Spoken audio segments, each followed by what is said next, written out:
Uy, basta mga berries yan, mahilig ako sa berries kasi ano yan eh. Ano yan, maganda po sa kidney yung mga berries. Oo. Okay, game.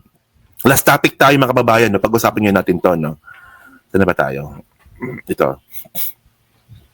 Game, yan.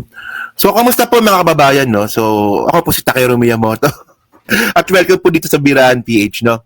So, ngayon mga kababayan, no? Mukhang malaki na po talaga yung, yung chance natin na mapakulong itong si magkasawang Diskaya. Pero syempre, no, alam nyo, kahit po naman na natutuwa po tayo sa nangyayari, may mga worries pa rin po ako. Kasi in the first place, no, ang una kong tanong dito, nasan si Cheese? Di ba si Cheese po talaga yung hinahanap ko, yung hinahanap ko eh. Kasi alam naman po natin, no, nitong si Cheese, mukhang inabsuelto po ng ICI. Na which is very, medyo hindi magandang tangitain po yan. So ngayon, napag-asa na lang po ngayon natin dito, si Ombudsman Rimulya. No, si Ombudsman Rimulya mga kababayan, siya na lang po ang pag-asa natin para po mapakulong tong si Cheese. Kasi tandaan natin pag sila po nakasuhan, kulong. Kasi nga po, non-bailable case. Mga malversation of public funds, tsaka plunder. Oo. So ngayon, isa po sa mga posibleng makulong, bago matapos po yung, bago dumating yung December 16, may dalawa. Si Bong Revilla at si Jinggoy. Mukhang dyan po talaga papunta yung investigasyon. No, mukhang makukulong po talaga sila. So, wala pa rin si Cheese, di ba? So, sana nga po magawa ng paraan to ni Ombudsman Rimulya. Kasi ako naniniwala talaga ako na kung meron bang mastermind dito po sa flood control scandal, si Cheese po yun at saka si Saldico. Oh. So, ngayon, isa rin po sa mga tinuturo nga po talaga na kasabuat yung mag-asawang Diskaya. Nawawala yung cursor ko. Saan yung cursor ko? Nawawala. Ito. So, ito. Magaling ito sa Billionaire News Channel. No? Sabi dito, mas binaiting pa ang mga autoridad ang manhunt operation laban kay flood control queen Sara Diskaya kaugnay na umano'y 95.6 milyong ghost project sa Davao Occidental. Okay, so yung pala, no? Yung sa Davao Occidental pala, ang contractor pala nun, mga Diskaya. O nga pala, so ito nga po pala, no? Ito yung yung makakasuhan ulit. No, dito nga po sa Davao Occidental. Oh. So, tingnan niyo to may report dito sa Billionaire, so panoorin muna natin para makuha niyo yung point ko, no. Tingnan niyo to.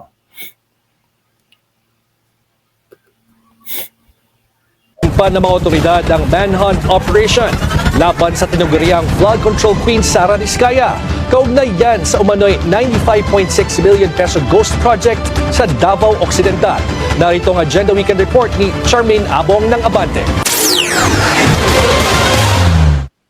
I have directed DILG and the PNP to ensure that they know the whereabouts of Diskaya at nung iba pa para paglabas ng arrest warrant ay maaresto na sila kaagad. Umpisa pa lang ito. Marami pa tayong ipapakulong at marami pang magpapasko sa kulungan. December 5, nang atasan ni Pangulong Ferdinand Marcos Jr. ang Department of the Interior and Local Government at ang Philippine National Police na agad hanapin si Zara Rowena Sara Diskaya at iba pang respondent na sangkot sa umano'y 100 milyong pisong ghost flood control project. Kanina, inanunsyo ni PNP Chief Lieutenant General Jose Melencio Nartates Jr. na nag-mobilize na sila ng mga intelligence at tracker teams para matunton si Diskaya at ang iba pang iniimbestigahan. Ang tanong dito, hindi ba nakakatakas ng bansa? Alam naman natin na maraming pera mga Diskaya kahit naka-freeze yung mga account ng mga yan. Baka mamaya nakatakas pa yan Huwag naman sana. Pinalawak na rin ang koordinasyon sa National Bureau of Investigation, Bureau of Immigration, Philippine Coast Guard at mga otoridad sa paliparan at mga lokal na pamahalaan, lalo na sa mga lugar na maaaring puntahan o huling nakita si Diskaya. Alerto na rin ang mga barangay at neighborhood watch group para mag-ulat ng anumang kilos o impormasyong makatutulong sa paghuli sa mga suspect. Bukod kay Diskaya, kabilang din sa mga respondent sina Roma Angeline Remando, mga kinatawan ng St. Timothy Construction Corporation at ilang personnel mula sa Department of Public Works and Highways. Kamakailan, kinumpirma ni Assistant Ombudsman Miko Clavano na nakakita ang ombudsman ng probable cause para magsampa ng kasong kriminal kaugnay ng umano'y 96.5 million pesos na ghost infrastructure project sa Jose Abad Santos, Davao Occidental.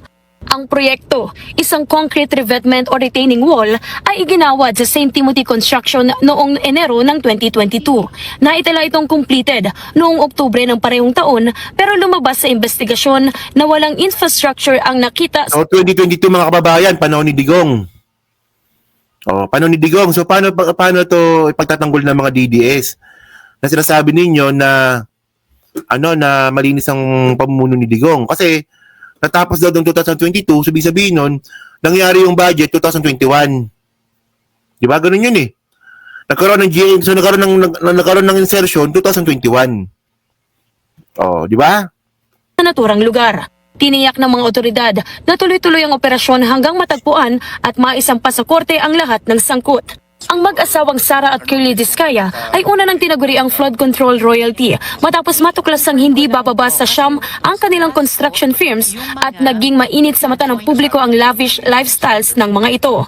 Sa ngayon, nananatili sa kustodiya ng Senado si Curly matapos i-contempt ng mga senador dahil sa tila pa iba-iba nitong sagot sa kung bakit hindi sumipot sa isang pagdinig ang kanyang asawa. Si Sara naman ay nananatiling under watch habang wala pang opisyal na kasong isinasampa laban sa kanya. Para sa Agenda Weekend, Charmaine Abong. So alam niyo mga kababayan, no, sa ngayon po kasi, marami, in my own opinion, no, marami pa rin po akong worries dito sa, sa mga pangyayari. Kasi tandaan natin, no, paano pag nangyari dito na ang lahat pala ng turo, ang mga Diskaya pa lang sumalo. Naalala niyo si Napoles? Di ba? Si Napoles mga kababayan nakulong. Oo. Nakulong si Napoles. Pero walang nakulong na senador. Walang nakulong na congressman. No, na proponent nga po doon sa kanilang peking NGO. So tingnan niyo nangyari kay Napoles, no? Tingnan niyo Pakita ko sa inyo. Kasi posible ito rin po mangyari kayo sa mga Diskaya eh. Di ba alam naman po natin no, ang Napoles, sobrang yaman yan dati, pero ngayon nakakulong. So pwede mangyari sa kanila yan. So ito, tingnan niyo ito Yan no. Sabi dito, pork barrel scam, Queen Napoles gets up to 100-year sentence over PDAP cases. Puta, si Madam Napoles mga kababayan, makukulong po siya ng 100 years. In total, the Sandigan Bayan sentenced Janet Lim Napoles to 103 years and 6 months, 24 days imprisonment, and orders her to pay a total of 241 million in relation to 8 corruption cases. Okay. So ngayon, ang tanong kasi ngayon natin dito, no, tingnan nyo si Napoles mga kababayan, makukulong po siya ng 103 years. Dahil po sa 8 corruption cases. 8 corruption cases. Ngayon ang mga Diskaya mga kababayan, higitan niya yan. Kasi una sa lahat, from 2016 nga daw, no, nagsimula ang mga Diskaya na kumuha po ng mga proyekto sa DPWH. So ilan doon yung Ghost Project? Sa tingin nyo, ilan Ghost Project doon? Ang tagal na 9 years. Kaya ba naniniwala ba kayo na less than 8, mas mababa sa 8 ang nakuha ang flood control project ni Diskaya na walang anomalya? Di ba? Puta paano kunwari kung umabot ng 20 kunwari. 20 flood control project po yung nakita sa mga Diskaya. So mahigit pa sa 100 years pala yung posible nilang pagkakakulong. Kasi depende po yun sa dami ng counts eh. Isang flood control project, isang counts. So ganun. So 8 years ata no, pagkakalam ko 8 years no yung pagkakulong. Di ba? Ako naniniwala ako na yung anomalya ng mga Diskaya lagpas 8 yan.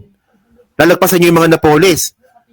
Pag nangyari yun mga kababayan, no, ang mga itong mga Diskaya matutulad po sa mga Napoles na posibleng makulong ng mahigit 100 taon. Parang life imprisonment na rin yun, di ba? So ngayon, ang tanong ngayon natin dito, may makukulong kayo proponent. Kasi sa PDAP, wala. Di ba? So sana this time, kung sakali nga pong mapakulong itong mga Diskaya, sana po may proponent na rin pong mahuli. Di ba? Congressman, senador, di ba? Kaya yun. Okay. So yun mga babayan, so kayo po, ano naman sabi nyo nga po dito, sa posible nga pong pagkakakulong nga po ng mga Diskaya ng may 100 taon. Parang ganun mangyayari dito 100 years yan So yun, so pa-comment na po sa baba at binabasa po lahat yan. At syempre, yan po sa Team Replay, pa-like, pa-subscribe. Di makalimutan, pa-share na po ng video po na to. Okay? So thank you mga kababayan. Kita na lang ulit tayo bukas. Ay, salamat po, no? Totoo yan. Higitan nila ang Napoles. Di ba? So salamat po sa inyo lahat. Kay Alaga 143, kay Ace Valenzuela, kay Move Kinjo, kay Chaicher, kay May Kasiguran. Okay, so sa pa ba nandyan? Si Jarol Devans, yan. Si Ace Venezuela, kay Mr. X, yan. Thank you po, no? Yan. So, thank you mga kababayan, no? Salamat po. Thank you po. Salamat. Bye-bye. Okay. Thank you po.